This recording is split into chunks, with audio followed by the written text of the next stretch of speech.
Hello, folks. Sorry to keep you waiting. I was waiting to talk to the last member of the delegation in the region. Good afternoon. Before I leave for North Carolina, which I'm going to do in a few minutes, I want to speak briefly about the terrible incident and accident that happened in Baltimore this morning. At about 1:30, a container ship struck the Francis Scott Key Bridge, which I've been over many, many times commuting from the state of Delaware either on a train or by car. I've been in Baltimore Harbor many times. And the bridge collapsed, sending several people and vehicles into the water, into the river. And multiple U.S. Coast Guard units, which are stationed very nearby, thank God, were immediately deployed along with local emergency personnel. And the Coast Guard is leading the response to the port, where representatives from the Federal Highway Administration, the FBI, the Department of Transportation, the Army Corps of Engineers, as well as Maryland officials and Baltimore Police and Fire, are all working together to coordinate an emergency response. Officials at the scene estimate 8 people were unaccounted for still. Not still, were unaccounted for. That number might change. 2 have been rescued, 1 without injury, 1 in critical condition. And the search and rescue operation is continuing for all those remaining as we speak. I spoke with Governor Moore this morning, as well as the Mayor of Baltimore, the county executive, both United States senators and the congressman. And my Secretary of Transportation is on the scene. I told them we're going to send all the federal resources they need as we respond to this emergency.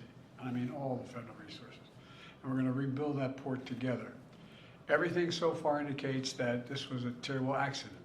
At this time, we have no other indication, no other reason to believe there's any intentional act here. Personnel on board the ship were able to alert the Maryland Department of Transportation that they had lost control of their vessel, as you all know and reported.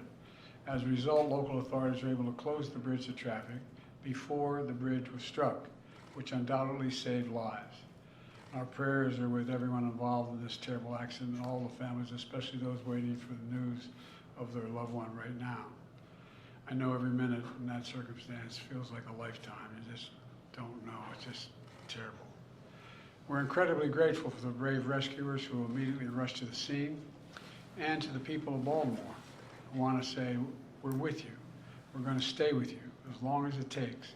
And like the governor said, you're Maryland tough, you're Baltimore strong, and we're going to get through this together. And I promise we're not leaving. Here's what's happening now. The search and rescue operation is our top priority. Ship traffic in the Port of Baltimore has been suspended until further notice, and we'll need to clear that channel before the ship traffic can resume. The Army Corps of Engineers is on the spot and is going to help lead this effort to clear the channel.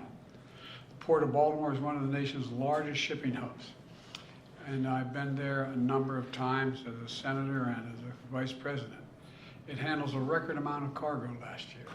It's also the top port in America for both imports and exports of automobiles and light trucks. Around 850,000 vehicles go through that port every single year, and we're going to get it up and running again as soon as possible. 15,000 jobs depend on that port, and we're going to do everything we can to protect those jobs and help those workers. The bridge is also critical for travel, not just for Baltimore, but for the Northeast Corridor. Over 30,000 vehicles cross the Francis Scott Key Bridge on a daily basis. It's virtually it's one of the most important elements for the economy in the Northeast and the quality of life. My transportation secretary is there now. As I told Governor Moore, I've directed my team to move heaven and earth to reopen the port and rebuild the bridge as soon as humanly possible. And we're going to work hand in hand with the support of Maryland to support Maryland whatever they ask for. We're going to work with our partners in Congress to make sure the state gets the support it needs. It's my intention that the federal government will pay for the entire cost of reconstructing that bridge, and I expect the Congress to support my effort. This is going to take some time. The people of Baltimore can count on us, though, to stick with them at every step of the way until the port is reopened and the bridge is rebuilt. You know, we're not leaving until this job gets done. Not leaving until then. So I just want to say God bless everybody who got everyone harmed this morning and their families. And may God bless the first responders, many of whom risked their lives. And the reason I'm not going to take a lot of questions, there's remaining issues that are open that we've got to determine what's going to happen in terms of the rescue mission and the like, but Do you plan to go to Baltimore, sir? And if so, how quickly? I do, and as quickly as I can. That's what we're You said the federal government's also going to pay for the repairs. I'm just curious, this was a ship that appears to be at fault. Is there any reason to believe that the company behind the ship should be held responsible? And then also, you That mentioned... could be, but we're not going to wait for that to happen. We're going to pay for it to get the bridge rebuilt and opened. What did you make of Israel's decision not to attend this meeting this week? Oh, I don't want to get into that. We're I'll have going plenty of off. time to talk about Ross. You mentioned the port. Mr. The President, port. not Can I ask the about port, cars? Mr. About the port. Thanks for everyone. Thank you. All right.